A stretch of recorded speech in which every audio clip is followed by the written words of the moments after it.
वक्फ bill पर सुनवाई, मुसलमानों की उम्मीदों का दिन, 16 अप्रैल की पुकार। या अल्लाह, तेरे प्यारे हबीब सल्लल्लाहु अलैहि वसल्लम के सदके 16 अप्रैल का दिन हमारी कौम के लिए रहमत और राहत का दिन बना दे। आज का हिंदुस्तानी मुसलमान चुप है लेकिन बेहोश नहीं। उसकी ज़मीन छीनी जा रही है लेकिन उसका यकीन नहीं।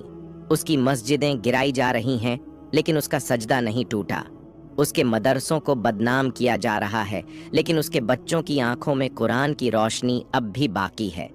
वो वक्फ की ज़मीनें जिन पर सदियों से इबादत हो रही थी, जहां कभी गरीबों को खाना मिलता था, जहां मुसाफिरों को पनाह मिलती थी, जहां इल्म की रोशनी बिखरती थी, आज उन्हें सरकारी कागजों में अनधिकृत कब्जा लिखा जा रहा है। क्या यही है सेक्युलर हिंदुस्तान की तस्वीर? सरकारें आती जाती रही हैं लेकिन वक्फ की ज़मीनों पर ये जुल्म जारी है, कभी विकास के नाम पर, कभी कानून के नाम पर, कभी तथाकथित राष्ट्रवाद के नाम पर। मगर सवाल ये है कि क्या मुसलमान अब इस मुल्क में सिर्फ सहन करने के लिए रह गया है? क्या उसकी आस्तीनों में बहता सब्र अब उसकी कमजोरी बन गया है? 16 अप्रैल को सुप्रीम कोर्ट में जमीयत उलमा-ए हिंद की अर्जी पर जो सुनवाई होनी है वो एक तारीखी मोड़ है। ये महज एक मुकदमा नहीं, ये पूरे हिंदुस्तानी मुसलमान की पहचान का सवाल है। ये उस ट्रस्ट का सवाल है जिसे वक्फ कहा जाता है, जहां कोई मुनाफा नहीं, बस अल्लाह की राह में दी गई दौलत होती है। हम सरकार से नहीं, इंसाफ से फरियाद करते हैं। हम अदालत से नहीं, अदल से उम्मीद रखते हैं। इस वक्त जो हुक्मरान हैं, उनसे ये कहना है, तुम वक्फ की जमीन छीन सकते हो मगर मुसलमानों के दिलों से अल्लाह का यकीन नहीं निकाल सकते। तुम मस्जिदों को गिरा सकते हो मगर सजदों की रूह को मिटा नहीं सकते। तुम दरगाहों को उजाड़ सकते हो मगर फकीरों की दुआओं से खुद को नहीं बचा सकते।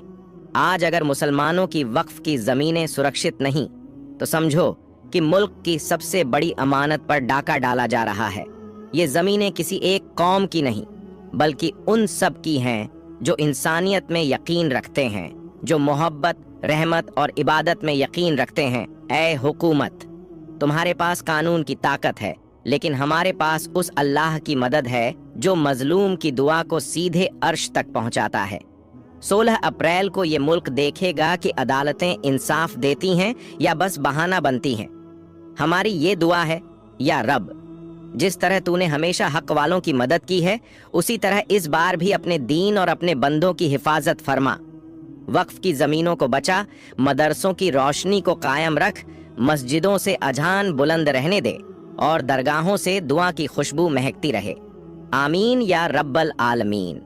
तो प्यारे भाइयों और बहनों, ये कोई मामूली मुकदमा नहीं, ये हमारे वजूद, हमारी इबादत गाहों और हमारे आने वाले नस्लों की अमानत का मामला है। 16 अप्रैल को सुप्रीम कोर्ट में जमीयत उलमा-ए हिंद की अर्जी पर वक्फ बिल की सुनवाई है। ये दिन बहुत अहम है। ये दिन सिर्फ एक तारीख नहीं, ये हमारे सब्र का इम्तिहान और अल्लाह की मदद का वादा है। मुसलमानों, तुम ना घबराओ ना हार मानो। अल्लाह हमारे साथ है।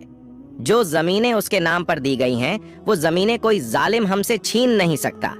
हमारे सजदे, हमारी अजानें, हमारे मदरसे और हमारी दरगाहें, ये सब अल्लाह की अमानत हैं और अल्लाह अपनी अमानतों की हिफाजत खुद करता है।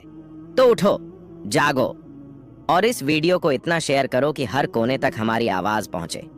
अपने घरों में, रिश्तेदारों में, दोस्तों में, सबको भेजो, क्योंकि जब तक हम एक हैं तब तक कोई भी ताकत हमें मिटा नहीं सकती। हम फिर मिलेंगे एक नई आवाज के साथ, एक नई उम्मीद के साथ। वक्फ की हिफाजत हमारी जिम्मेदारी है।